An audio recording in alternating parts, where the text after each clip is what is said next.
موفق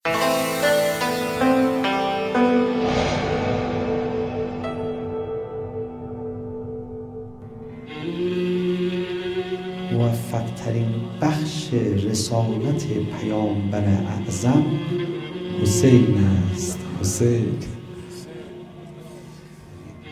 شکوفاترین بخش فطرت انسان حسین است. حسین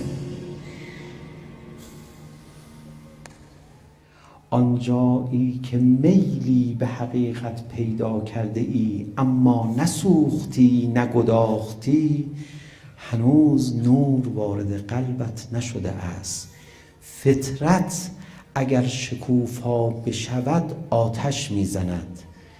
فطرت اگر شکوفا بشود چیزی از وجود خاکی انسان باقی نمیگذارد و ما تنها تجربه‌ای که از فطرت شکفته شده میتوانیم داشته باشیم حسین است. حسین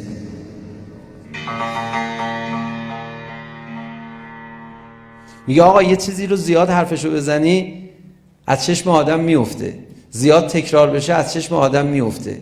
دوری و دوستی، شنیدید اینو؟ پس چرا من هرچی میگم حسین از چشمم نمیفته؟ چرا؟ یه مدتی مدام برو در خونه امام حسین، می امام حسین از چشمت میفته؟ من از 40 روز ببینمت کجایی دیگه؟ تو آسمان ها سیر خواهی کرد. تمام گناه اینه که کم میگی حسین، کم تکرار میکنی حسین.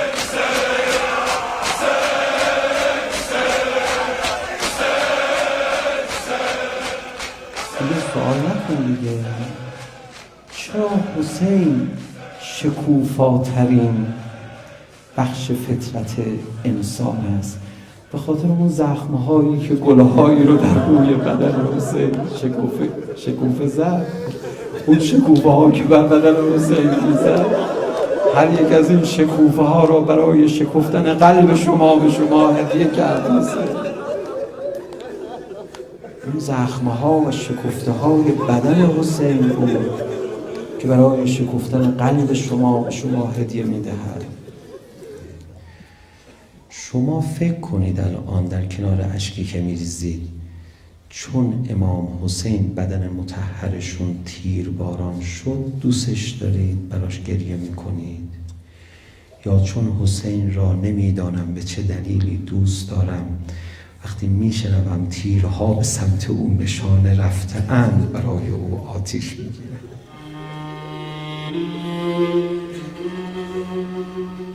فکر کنید. آرام من حسین، آرام من حسین، فرار من به سوی توست حسین.